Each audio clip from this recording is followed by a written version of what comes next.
Mais um dia de caça às perdizes no Alentejo.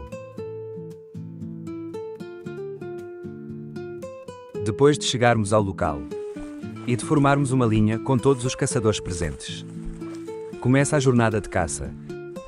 O Max deteta a primeira perdiz. A primeira está aqui.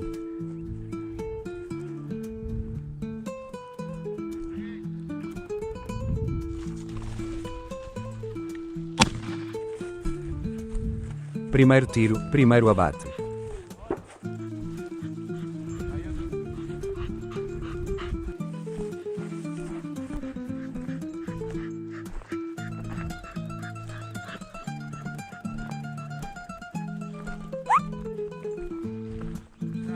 Um pouco mais à frente, uma perdiz levanta voo. Ela olha! Mas desta vez a perdiz leva a melhor. A manhã estava quente. Resolvemos fazer uma paragem para que todos possam hidratar. Agora, com todos reunidos, resolvemos definir uma nova estratégia de aproximação às perdizes.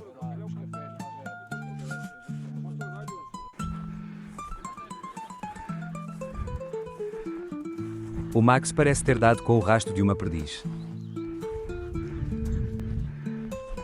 Alguns metros depois para com ela.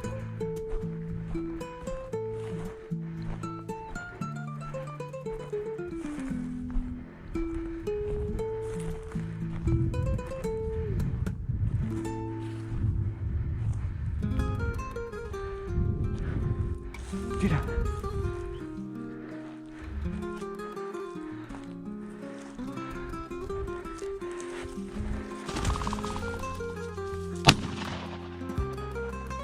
Vai lá! Vai lá, Max! Vai lá! O calor é muito. Está na hora de regressar ao monte para almoçar. Obrigado por assistir a mais um vídeo. Não esqueça de subscrever o canal. Saudações cinegéticas.